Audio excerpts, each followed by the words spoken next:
You mentioned the fourth industrial revolution. What is that? So the fourth industrial revolution, it's a concept that's advanced by the World Economic Forum, and that's sort of the Davos crowd, transnational global capital. And it is this future that is imagined for the world that is largely based on, it's a digital world. It uses Internet of Things, sensors, so that we have the way in which we interact with the world is digitally mediated, artificial intelligence, increasing use of synthetic biology and bioengineering. So literally, I talked about us being commodities as data, but literally being potentially re-engineered at the cellular level, which I believe is also linked in with these to the mRNA vaccines that are backed by Gates, which are also bioengineering, which has like real concerns about eugenics. And robots and automation. So, when we were talking about sort of key dates and things to think about, like when I say that this has been at least in place since the late 1940s, is this idea of the Massey conferences and cybernetics and Norbert Wiener and human computer blending. And Norbert Wiener was sort of the father of cybernetics and AI, who actually was a brilliant man in philosophy and mathematics and was almost like a human computer. Like he calculated trajectories for missiles, in the Second World War, like in his head. But he was very thoughtful, and by the end of his life, he realized what had happened. Like he realized what they had created and the implications of widespread adoption of robotics would lead to enslavement of humanity. Like humans cannot compete with robots on many of these tasks. And he started to speak out and was soundly criticized for it by these institutions that wish to advance it. But now we are very much getting towards not just robotics, but also platform labor, telepresence labor, avatars, and digital. There's humanoid robots, there's other kinds of robots. There are all of these manifestations of digital work that are taking place that are further marginalizing human beings doing the work. And that's what clearly we've seen with ed tech in schools. That's what we're seeing with telemedicine and healthcare, teletherapy and social workers. So the fourth industrial revolution is about this sort of seismic shift. And essentially, to me, it feels like it's about dispossession from the world and a wholesale clearing even further of the commons, to the point that people may no longer even have full control of their bodies and their mental states in this world that is planned by the fourth industrial revolution. And it's being planned by the telecommunications companies and the finance companies, these sectors. And so humans will be sort of redundant. Like the billionaires, I think, would sort of like to imagine a world that's mostly them and like their class and the robots and like a few people, batteries to keep the AI going, like to feed off their data. Like it really is like the Matrix is sort of where things are headed. So there's like a new center for the fourth industrial revolution that's based out of the Presidio in the Bay Area. And I was watching a talk by Robert McChesney, it was from like 2016, where he said even then they had gotten into Davos and were listening to these talks. And like everybody in Davos is like, oh yeah, it's like in a few years, like we could actually automate like all of our factories around the world, but the middle class would burn. So we're trying to figure out how to navigate that. Like we could do it, but what would happen if we did it? And so what I'm seeing and have been seeing in the rollout, even in Philadelphia, which is a city of a lot of poverty already, is that like we've seen increased high-tech policing, we've seen more and more surveillance systems, more and more social control systems. UBI is kind of, I believe, the thing that's going to try to keep the lid on the pot, keep it from boiling over, give people a little bit so that they don't totally rebel. But like once we have the facial recognition, the gait recognition, potentially automated policing, weaponized drones, weaponized, they have those police robot dogs. They don't have weapons on them at this point, but they're using robotic policing and security, private security, to enhance human policing, so that like the robot will know where you are, so that the human person or the drone can come get you. Like, so there are many of these things that have been rolling out in preparation for knowing that this dispossession is happening. And right now, like, that's why it feels so frustrating to be disconnected from humanity, disconnected from our fellow human beings, because we can't properly even prepare for this. And, it's just really disconcerting. So you said you used the word dispossession. You want to talk a little bit more about that? Because I'm interested in, some of these underlying concepts of, like, you're being given something, but at the end of the day, we are being dispossessed of our agency and our liberty. And do you want to talk a little bit about that? So one of the thinkers that has, like, really influenced me a lot recently, and I think really speaks to this time, is Silvia Federici. And her research was a lot about the clearing of the commons, and then later attacks of women around, like, land-based practice and pushing people off of the land and pushing them into factories where they could be controlled. And then she actually brings her analysis up to the present day and World Bank and structural adjustment and attacks on, like, indigenous women protecting lands throughout the world and being, again, painted as witches in new ways. And so I think this linkage of taking things that we share collectively, pushing people into systems of how they live that wouldn't be their choice, to take away that autonomy, to set the terms under which you can live, like, just feel really like they're all in motion right now. And I think one of the things that frustrates me a little bit in listening to some of the backstories of what's happening now with this, this shutdown, is the presumption that work is bad, like that having a career is something we don't, like, we'd really just aspire to not work. I think it's more complicated than that, because over the past 10 to 20 years, the gig economy has turned what people do to earn money to live into more and more brutal situations. So I understand that many people are forced into doing work that is not satisfying to them, that's very oppressive. And we need to take that very seriously and address that element. But the other thing is that we should aspire to a world that we can be productive contributors in whatever way that we have our personal talents that helps self-actualize us. And some of that is around, like, caring for our communities and caring for our families and caring for each other. And that doesn't necessarily, like, manifest in just sitting on a couch.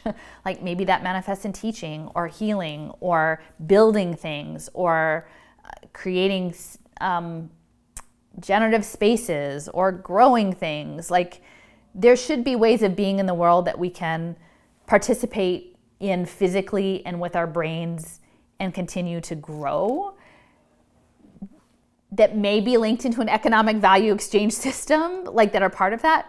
But to sort of say that we just don't need to work and we should all let the robots do all the work and then sit around, I think is a pretty naive understanding. Like, I think we all have a pretty good sense that people who maybe have careers that they've found satisfying have a real trauma when they retire. Like, when that is taken away, when that part of your identity is taken away. So that's what I'm grappling with in this fourth industrial revolution is I don't really think that we want the robots as teachers. Like, I don't really want a nano pill instead of a doctor. Like, maybe there are people who love that. And, at this point, I sort of, because I realize this whole agenda is moving forward in a bipartisan manner, I will just frame my background as more communitarian anarchist at this point, because I think the whole system is broken. But, we should care for each other, but we should have autonomy. We should have an option to do things that give us satisfaction within a larger understanding of our community context. And the robots really worry me. So if folks want to do the robot thing, maybe there's a part of the world that you can go do the robot thing, but you're doing the robot thing shouldn't preclude everyone else from having some other options. And that's where I'm feeling like that we're at now, is that we're on this trajectory that Google and Amazon Web Services and Palantir and these folks are sucking up our data and our humanity. And they're going to decide for us that we'd rather sit on our sofa and have a Kiwi robot deliver us a burrito to our door and we don't have a choice in that. And that's not, I think that's a terrible future. Humans like ice cream. No. Ice cream. That video was amazing. It's terrible. A couple things that came to mind when you were saying that. One was the enclosure laws. I don't know if you've looked too much into that, but I want to do more research on it. But just that idea of enclosure, it creates an image of and I knew it was about pulling people off the land and pulling them into the cities. And have you done much research on the enclosure laws? Not deeply. I mean, a lot of it is around like reading Silvia Federici's work and understanding that. I guess my forte is sort of wide. Maybe not super deep in any one thing. Well, but pulling on a lot of different. Yeah, you need to have that. That's the problem what I have with academia is it's so compartmentalized, and that was one of the things I found interesting about Aldous Huxley was he was really about multidisciplinary.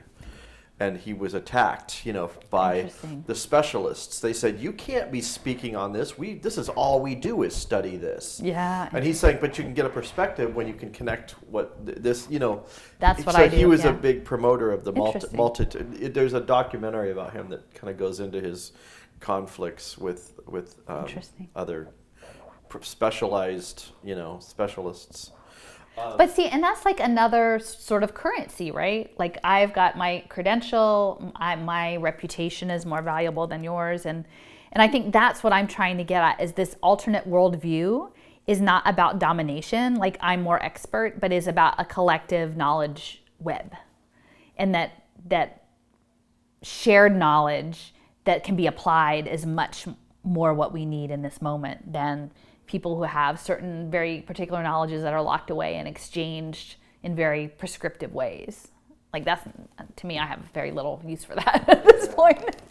I see our current situation on this sort of verge of techno-dystopia is part of a historic continuum that's based in racial capitalism. Like that's, it's based in what we've done to indigenous people and Black people and through enslavement. And that we need to acknowledge that, and that we need to find the people who come in that acknowledgement from a point of collective liberation. That if you understand this, if you're on board for collective liberation and you're not hurting other people, your goal isn't to hurt other people, we can build the thing. And the identity politics piece of things that is really so intense in social media right now is that it's so polarizing and fragmenting that nothing can come together. And the people that I've connected with, a lot of them are moms, and we're across a broad spectrum of political persuasions. And I have to say, my child identifies as non-binary, okay? That's and I love them, they have my full support. I was asked to participate and share information with a group of a women's movement that was connected with Latter-day Saints. And they said, and I said, well, listen, if this is sort of where I'm coming from, if you support, me as a mother in this, and I think I'm happy to share my information. And they were very affirmative, yes, that's great. We acknowledge that, we accept that. And so I feel like being willing to put your values out there. I don't feel like I should police other people's faith systems if you're coming at things that you're not hurting other people. And so that's where I'm at right now, is trying to, in all of these boxes, that infinite numbers of boxes of variations of boxes that people can be put into, is where are the people fighting, where are the people, I won't say fighting because I'm trying not to be militant, but who would advance a liberation point of view of and not strictly just liberating people, but understanding people as part of larger natural systems, and to make this better world balance. And if we can bring those people together and tap into some of that sort of metaphysical power, as a counterbalance to the cybernetic power, I think that's where the hope is. Because to play by their rules, like to go up against US empire and global finance and technology and Palantir, like on their terms, that's not going to be a very good fight for us. So we have to find another way to advance a worldview that is counter to that.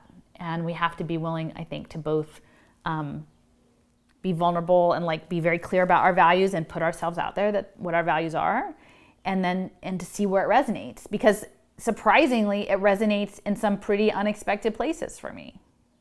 And that's what I have come to learn over the past year, is that when you open yourself up and you say, these are my beliefs, who other people think that this is or would be on the same track as this, the people who step forward are the people who you would think would be your allies have not been my allies, and the people who have stepped forward have come from unexpected quarters. But the thing is, a lot of people don't know the history. Like, they don't know. We're not taught it. Like, we're not meant to know it. I mean, I'm a white middle class woman with a master's degree. Like, if I hadn't come into education in a public school system in a district that serves many low-income people, like, there are people with whom I have made common cause and developed friendships with, whose paths I never would have crossed because society isn't set up that way to really have chances for meaningful engagement across class, across race, as peers and friends. And I'm really grateful for that. I mean, I fell down this rabbit hole. My life would be very different if it wasn't for the Philadelphia Public Schools, but and so it goes. And so, now I'm a poor people's army, right? Like, I think being open, so I joke around with some of the other moms, I'm like, we have like open bandwidth. But if you don't know the history, like, you don't know what you don't know. I'm to this late. Like, there are many people who are far more schooled in leftist politics or than I am. Like, my background is art history and historic landscapes, right? Like, it wasn't political economy and technology. But I had to learn it to understand what the world was happening in the world. So I don't know. Well, if you're not an expert, you shouldn't be talking about any of this unless you've got the degree that specifies. I've got no badges. I got no badges in any of this stuff. Badges? We don't need those sticking badges.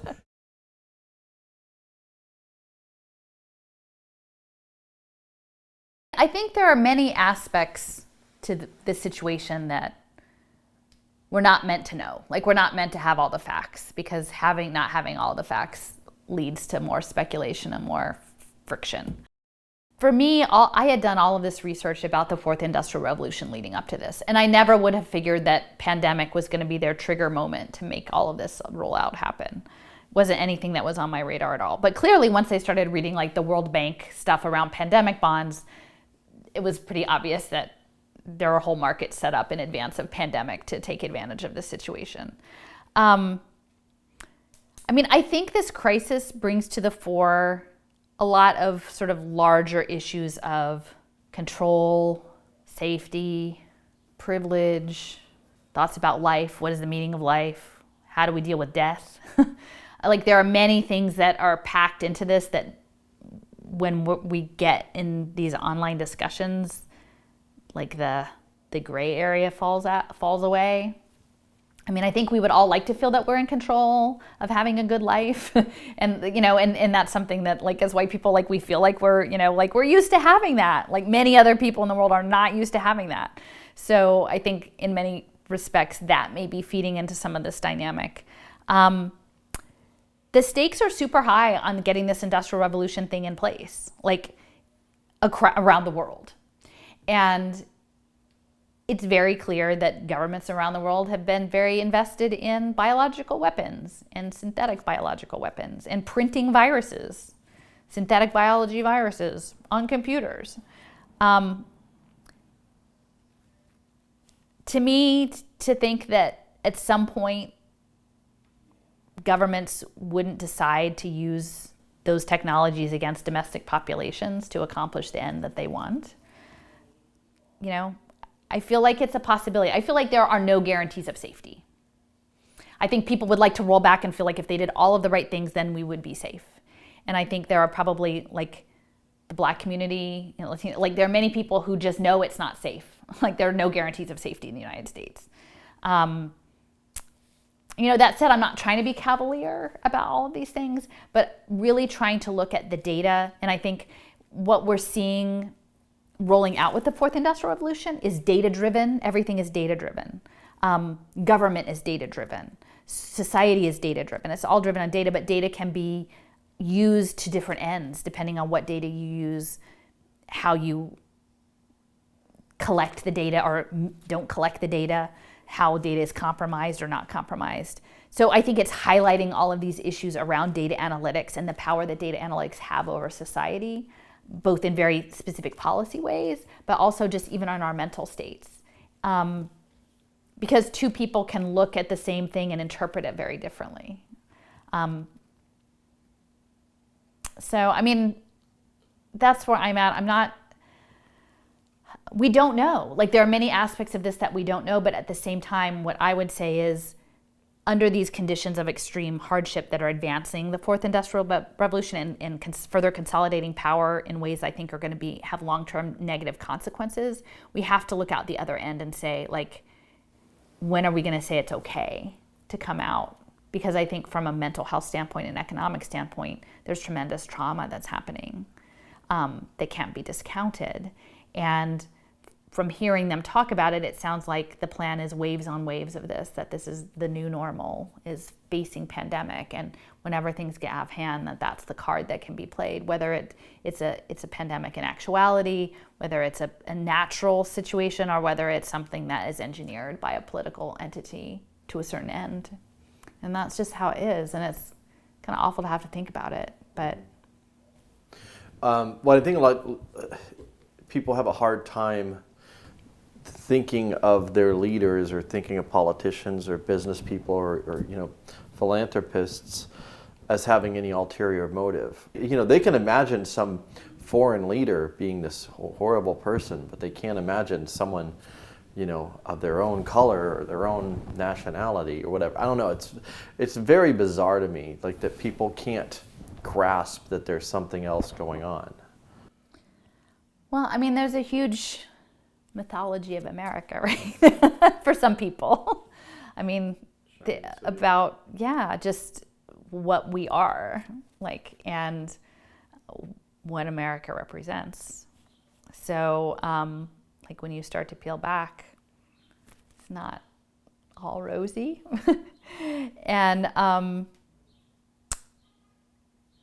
if you look at the money, for me, money and power, they're the same thing. You follow the money. And I think that and this is where the fourth industrial revolution in Davos is so key, is that I think, you always hear the two wings of the same bird kind of narrative, but truthfully, these programs are being advanced by powerful interests who have enough money to buy both sides. And they'll brand things and frame things differently, but they've bought both sides. Google has bought both sides. Jeff Bezos has bought both sides. And I think, I'm not a psychologist, but I do sense that there are ways in which people who are within that apparatus justify things to themselves and compartmentalize things. And I've found in terms of people who won't take meetings with me, they would prefer to have plausible deniability about what's actually happening. If no one comes and tells them, then they can say they didn't know when the time comes of what was really going on.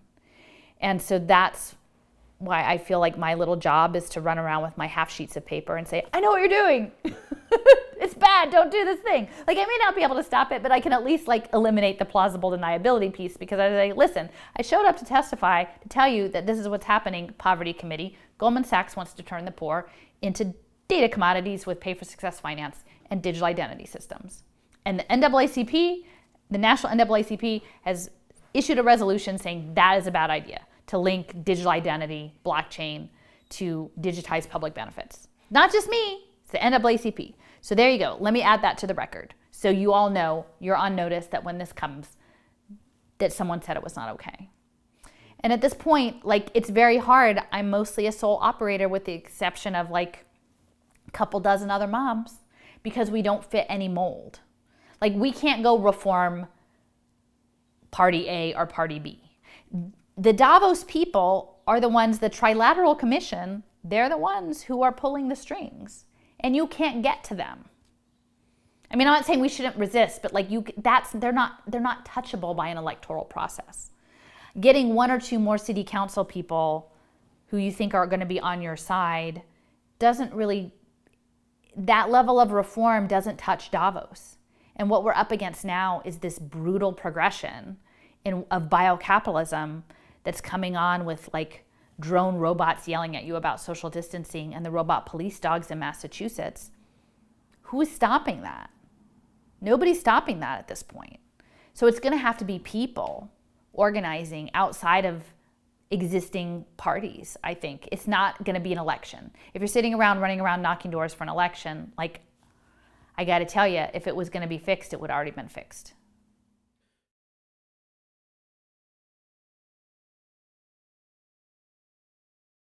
So can I, just as a background around the human capital markets. So this idea of wealth being concentrated in a small number of people, and then you have lots of poor people. And it's almost like a plumbing problem. Like capital has to circulate in order for the system to keep going, like for growth. For people to continue to make money, capital has to flow. If it gets locked up, the whole system falls apart. And that's why, even after the last 2008 crash, everyone's like, still spend money, because if you stop spending money, the whole system falls apart, okay? So to keep the money flowing, that's why we have to turn the poor into commodities. And the data structure for that, and this is to channel transnational global capital. So these are the 2,000 of the world's largest asset holders, BlackRock, Blackstone, UBS Bank, Deutsche Bank, Citigroup, Goldman Sachs, all of these players, Vatican Bank, Saudi Sovereign Wealth Fund, all of this money is locked up and it needs a place to flow.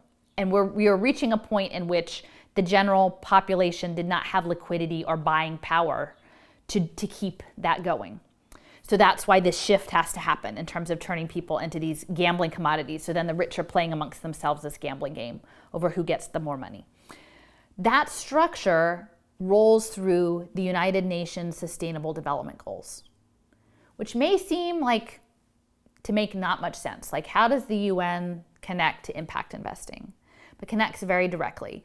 2/3 of the 17 Sustainable Development Goals are about poverty. There are a few that are about water and carbon and climate, but it's only like 4 or 5 of them. The rest are about public-private partnerships and about education and health and smart cities and justice and all of these things about managing populations, okay? So those were passed in 2015.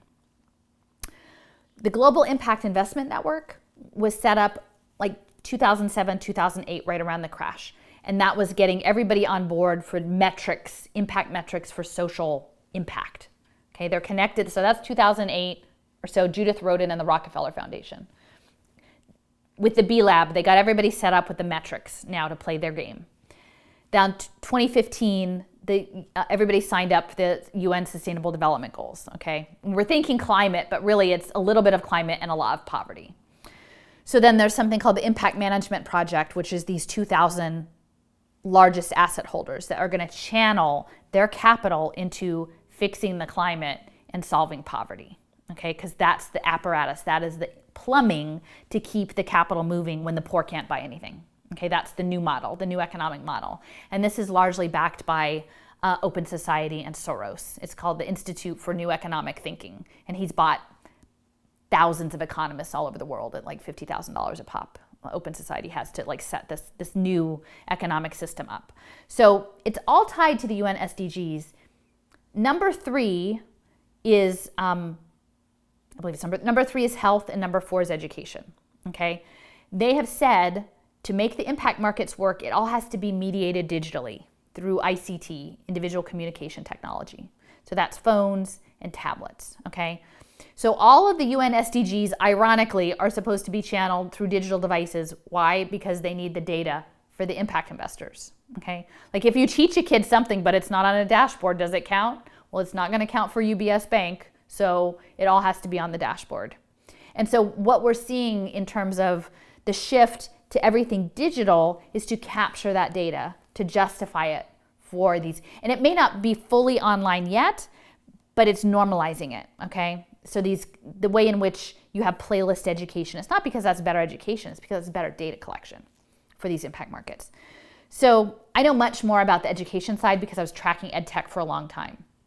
But healthcare is the other huge piece. So the nodes of sort of data collection on people are education and training, skill building, healthcare, and healthcare also includes mental health, and it also includes like addiction treatment in that.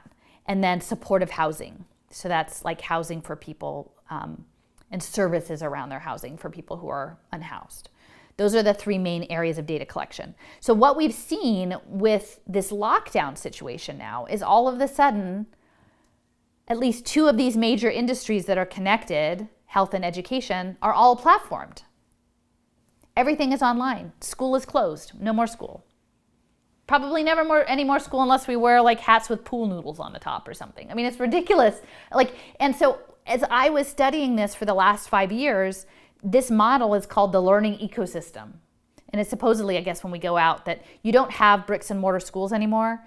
You just, it's like Pokemon Go education. You bump around and earn skill badges, like the Girl Scouts or the Boy Scouts, and it goes into your learning locker that later you can be, the AI can profile you for a job. But you learn through projects in work-based learning settings, and you go to the rock gym and earn a badge, and you go places in your community, but it's all under surveillance, and you do this instead of school. And then most of it's online. And for high school kids, you would just have a cheap Chromebook. And again, it's all consumption, not creation. You can't really make much on a Chromebook. You can just consume and be consumed. And then the little kids would be in these alternative settings like the YMCA and the Boys and Girls Club. And this has all been set up for at least the last 15 years, this infrastructure, as after-school programming and summer school programming. And I was always thinking, they call it learning ecosystem. It's out of Knowledge Works in Cincinnati. And I was like, how are they going to close all the schools?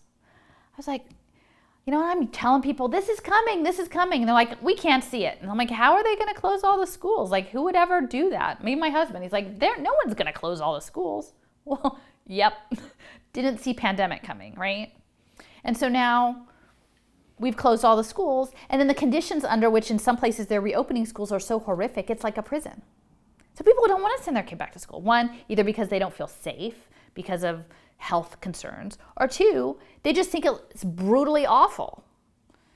So there you go. Like, that's the education piece. Is pandemic leveraged essentially the learning ecosystem rollout once we're allowed out with our QR codes to check in at all the places.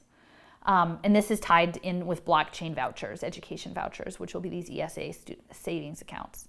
I mean, the other thing that we've seen too is telemedicine, which is not, I'm not as deeply immersed in the medical side as the education side, but clearly the same situations were being set up in medicine with electronic health records and the Affordable Care Act and standardizing medical care, standardizing all the healthcare codes, normalizing telemedicine. Like, that has all been in the works for some time.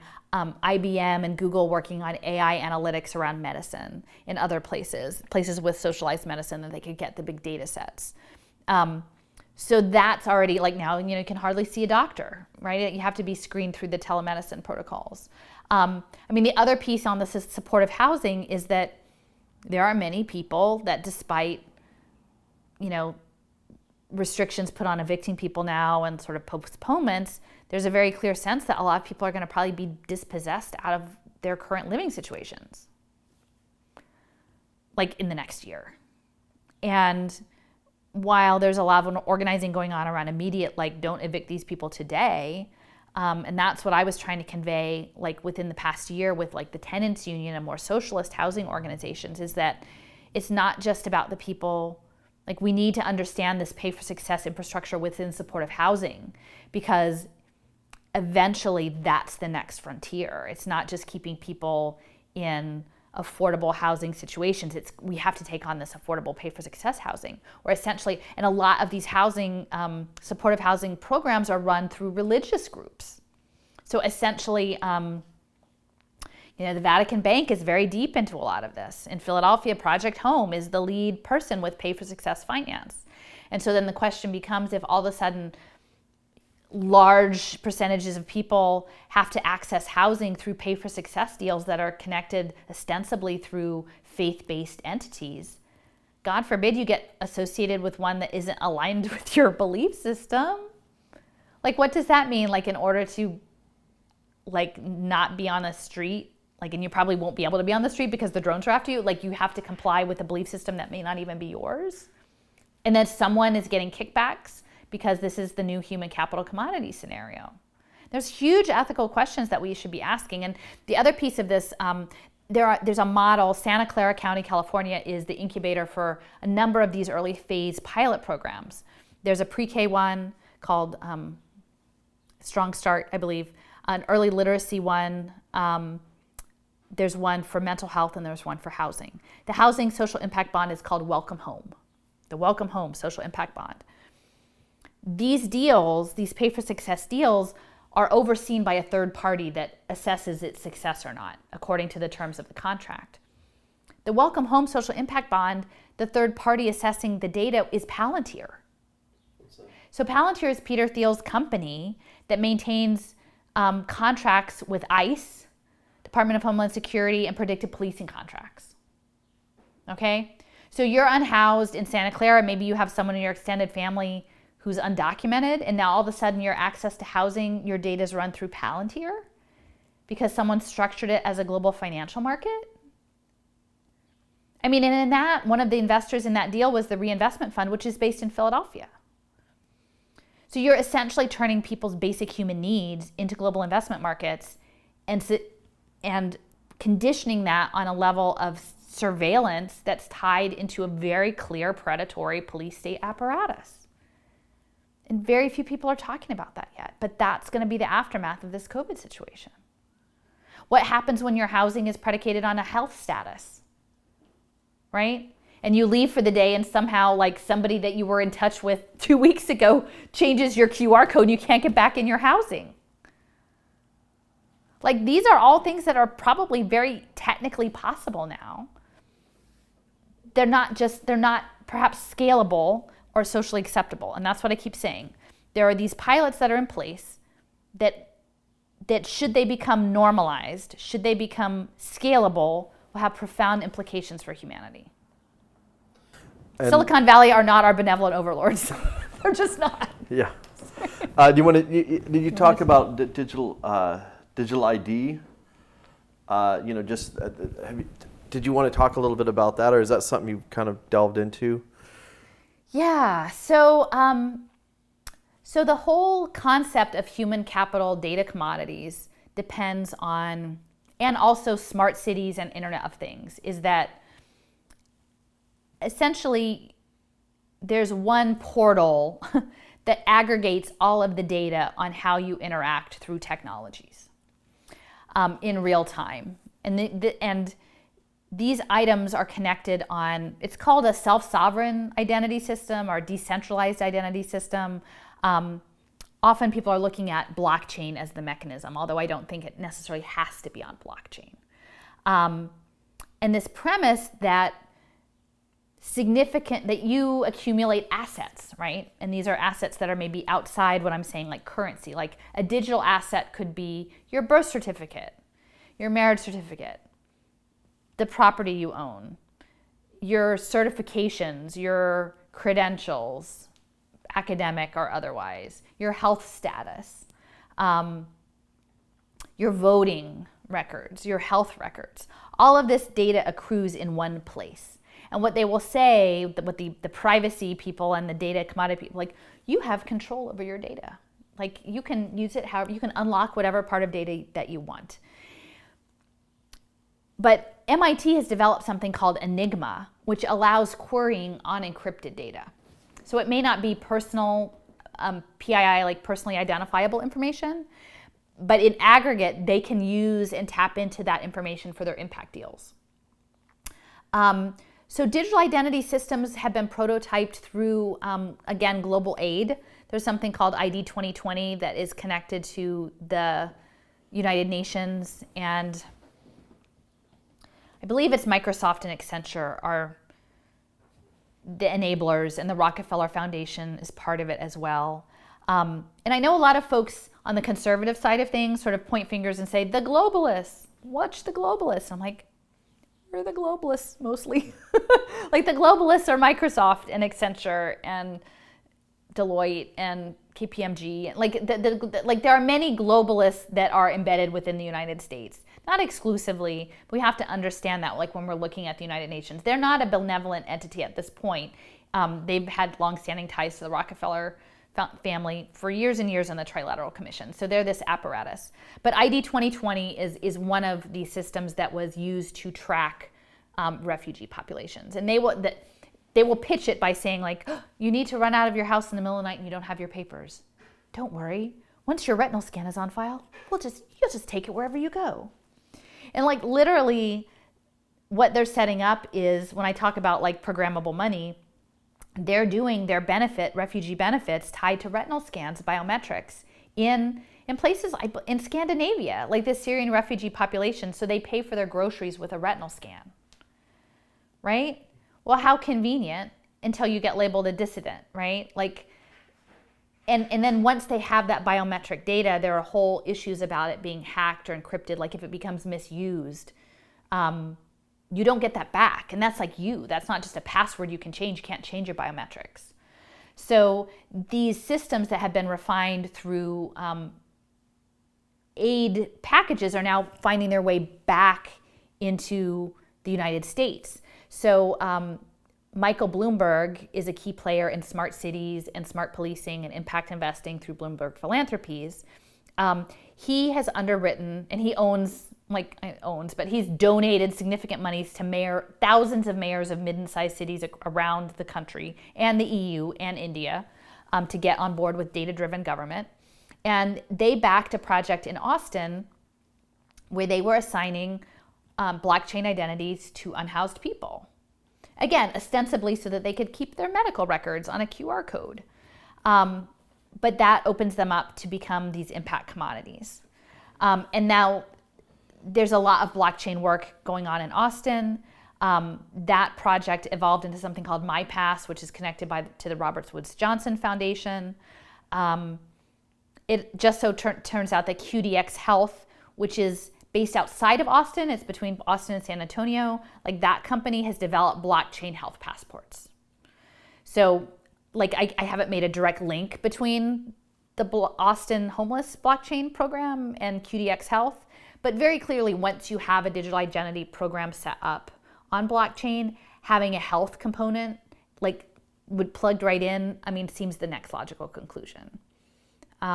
So these systems are underway, and like I had mentioned Amply, the pre-K identity app. The state of Illinois, not a surprise because Chicago is the futures market, right? Like what we're talking about is human capital futures exchange, really, is what we're talking about. That's why Pritzker, that's why University of Chicago, Chicago boys. This is based in Chicago. The state of Illinois, they have a blockchain task force where they've looked at all of the options around blockchain.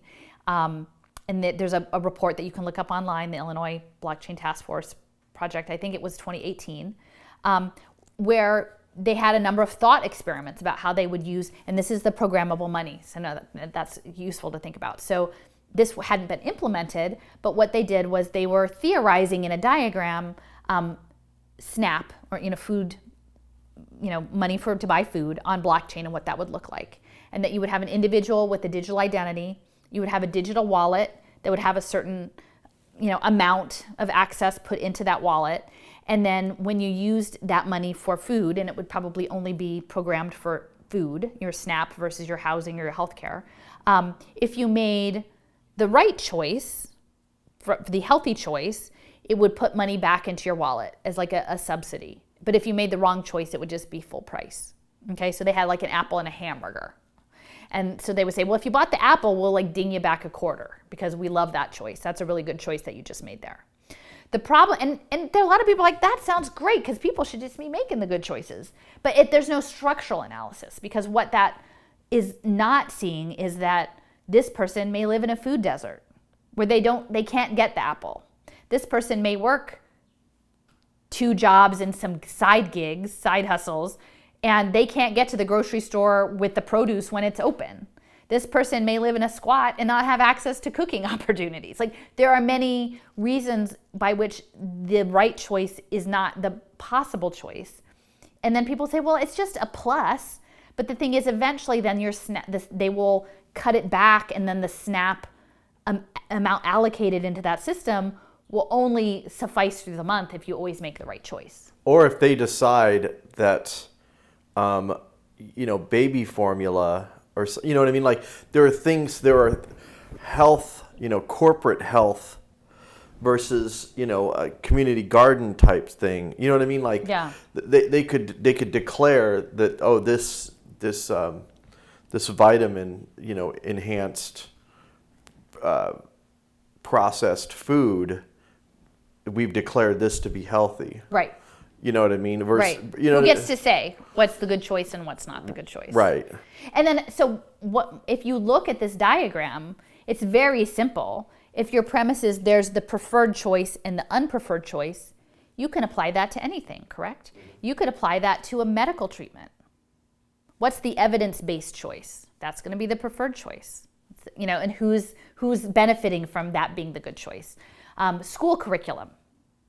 What's the preferred choice? What curriculum module? Do you have to pay a surcharge for the Black Panthers curriculum module, right? I mean, literally, or somebody like who has a different ideology. If you have something outside the non-corporate state, you're going to pay for it. And maybe you're not going to be able to because we'll just put it out of your price range. What if it's a therapy, right? Well, we hear that this evidence-based virtual reality therapy, CBT therapy, is just the best. You want talk therapy? We don't really do that anymore. I'm sorry. So when we talk about programming money and controlling people, and then in the post-lockdown economic crash scenario, way more people are going to be put in positions of being controlled, ostensibly by the decentralized, wonderful blockchain liberation. But in reality, it is, in my sense, it feels very fascist. Yeah. Another thing I think about with the own your own data, privacy, you have freedom, is I would get into arguments with people about sweatshops, and people would say, well, people don't have to work in sweatshops if they don't want to. These people choose to work in there. And I was like, well, they don't really have a choice. If you're poor and these are the only people that have money, that are willing to give you money for your work, you don't really have, you don't have a choice. A choice implies that you have other options. Right. And so I think that people are going to be in situations where they don't really have any other options than to sell their data or just to allow, what do you think about that? Well, so I tried to make a little video myself to try to talk about blockchain benefits and smart contracts, and like to conceptualize how to make it visual for people. Towards the end of this, this was imagining a warehouse like full of individual lockers of data, like those kind of warehouses where you have extra storage or whatever. And outside of each door, there's a pad that has like real-time data flow about like the quality of the data that's in there. And then you've got social impact investors who can maybe they're just robots actually with a scanner thing strolling the halls of the warehouse, like looking for a good buy on data. And so I sort of envision three kinds of people, data sets. You've got the rich people who never need to sell their data. Like maybe they have a digital identity, maybe all this data is being collected on them. They never have to sell their data. They don't care about their data. They can just actually pull a curtain down on their little number quality thing because nobody needs to look at their quality because they're not selling. They're not selling anything. Or I'm sure the collection on them is going to be vastly less. Well, they might have their own island. This is my concept, is Richard Branson out on Necker Island is probably not going to have so much Internet of Things stuff. His stuff isn't going to be all censored. The public subsidized housing, that's going to have lots of sensors on it, everything, right? And then maybe you have people who are make me a deal. Maybe if I got a good investment on my data, I could go take that vacation. Maybe that's nice. Or maybe it's somebody who's making by, but their kid broke their arm and they need some extra money to take care of a unexpected medical bill. And so then those people are just waiting to see what kind of deal can I get? But then you have poor people who are totally dispossessed who just have to leave their door open and just hope somebody finds something worthwhile because they're not going to be able to live without selling the data. And they just have to sell it at whatever price they can get it because that's just how it is. And I think, you know, that's what we see in Philadelphia, is that we have such a high poverty rate. We have so many people on the streets. We have so many people who are living through these like economic cataclysms. They don't really have these choices to make. And adding data as a commodity isn't freeing anybody. It's just a new way to capitalize on people's misery, in my mind. I mean, I think what I'm looking for is a world of reciprocity and like right relationships, and that isn't something that is transactional in this micropayment freaking blockchain world where everything is calculated, right? And everything is predicted. That's not, I think that's an anti-life way of going about things, and that's my personal opinion.